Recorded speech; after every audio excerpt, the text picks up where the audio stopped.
จากที่ห่างหายจากการสอนไปดนสำหรับวันนี้นุชเองจะมาสอนเทรดด้วยแท่งเทียนซึ่งตัวที่นุชเทรดอยู่เนาะจะเป็นการเทรดรูปแบบของ binary option เดี๋ยววันนี้นุชเองจะพาทุกคนมาหาจังหวะเข้าเกณฑ์กำไรนำกันไปเบิ่งกันเลยและตอนนี้เราก็อยู่ในหน้ากระดานเทรดของ XR Trade ของเราเป็นที่เรียบร้อยแล้วซึ่งแพลตฟอร์มที่นุชเทรดอยู่เนาะจะเป็นแพลตฟอร์มของ XR Trade ซึ่งจะเป็นการเทรดในรูปแบบของ binary option ซึ่งจะเทรดใน time frame ระยะสั้นๆและปันผลกำไรอยู่ที่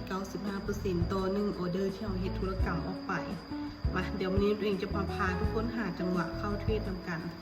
ซึ่งตอนนี้นุชเองอยู่ในกราฟของ Ethereum เนาะปัจจุบันนี้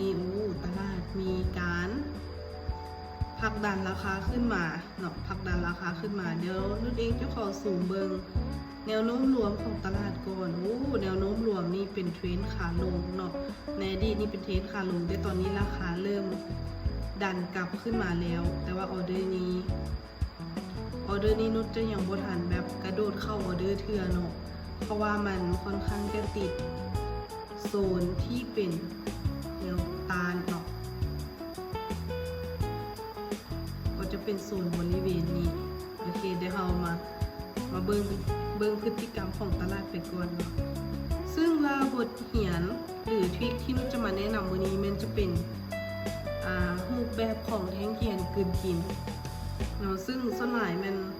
จะมักใช้ได้ผลหรือเห็นผลในตลาดในช่วงหรือในโซนในจังหวะที่เป็นไซด์เวย์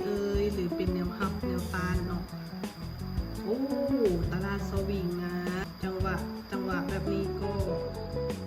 อันตรายอยู่นะจังหวะโซนจังหวะแบบนี้ก็อันตรายอยู่เนาะถ้าหากว่าเราจะโดดเข้าตามเทรนเลยก็มีโอกาสที่ราคามันจะพักตกหรือถ้าไผ่ที่กล้าตามเทรนก็ตามเทรนไปเลยแต่ว่าส่วนตัวของนุชเองแล้วจะบ่ทันได้ตามเทรนเทื่อเพราะมื้อนี้น่ะเทรดไปอยู่2ไม้มื้อนี้เทรดไปอยู่2ไม้ก็ติดลบไปมื้อนี้ก็ติดลบไปอยู่23ดอลซึ่งการเทรดไป2ไม้ที่ติดลบไปหั่นก็คือจะเทรดแบบคูณเงินเนาะโดยใช้การบริหารถือแบบคูณเงินซึ่งเวลาเสียมันก็เสียหลายแต่ว่าเวลาได้มันก็ได้หลายคือกันเดี๋ยวเรามาเบิ่งกันซึ่งปัจจุบันนี้เดี๋ยวเราจะเปิด indicator เข้ามาเบิ่งหน่อยนึงเนาะ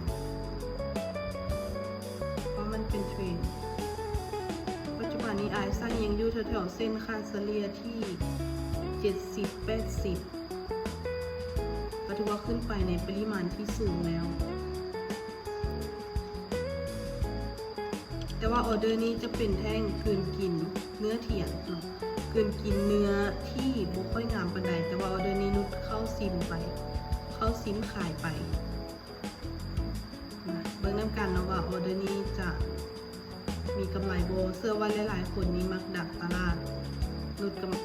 บมักดักลงมาได้บ่เพราะโซนในอดีตเนาะโซนในอดีตมันก็เคยเกิดเห็นว่าพฤติกรรมแท่งเทียนรูปแบบลักษณะนี้แต่ถ้าเราอยากได้แม่นยำเราต้องรอแท่งต่อไปคอนเฟิร์มเป็นแท่งสิวแบบนี้โอเคไม่เลขก็ถือว่าแท่งมันไปเห็นบ่ตัวนี้จะเป็นรูปแบบของแท่งเทียนกับโตเนาะแต่ว่านุชเข้าแบบจวดเลยแต่ถ้าทางที่ดีแม่นเราจะต้องรอในแท่งที่3คอนเฟิร์มว่าปิดแดงคอนเฟิร์มก่อนแล้วเราจึงเข้าเซลล์ในแท่งถัดมาเนาะโอเคมาอีกออเดอร์นึงออเดอร์นี้จะไปอยู่13ในส่วนของออเดอร์นี้นุชจะเข้าขายต่อกดออเดอร์บ่ออกกับบ่เป็นอย่างถือว่าเฮาก็บ่ได้บ่เสียเนาะเพราะว่า1เนาะสาเหตุที่นุชเข้าก็คือนุชมองเห็นว่าโซนในอดีตมันเคยเกิดและปัจจุบันก็มาติดแถวๆบริเวณโซนต้านเนแล้วก็ในส่วนของ RSI ก็ถือว่าอยู่ในค่าที่สูงเนาะค่าแถวๆ80ก็เลยคิดว่าโอเคโซนนี้ถ้าว่าเฮาลิ้นเซลล์นี้น่าจะได้เปรียบ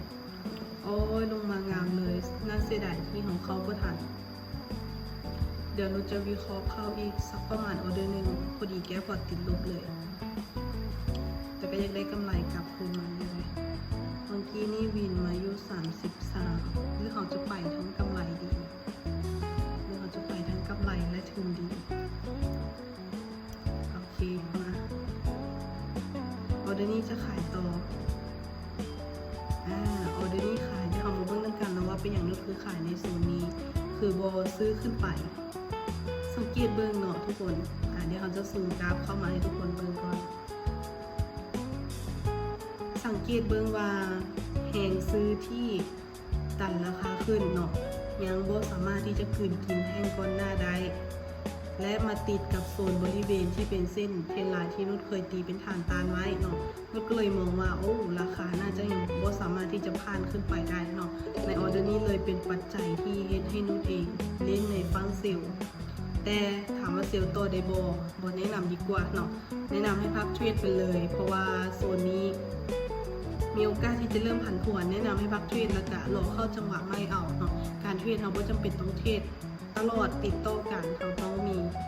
ช่วงที่เราเข้าเทรดแล้วก็ช่วงที่เราพักเทรดสำหรับใครที่มัก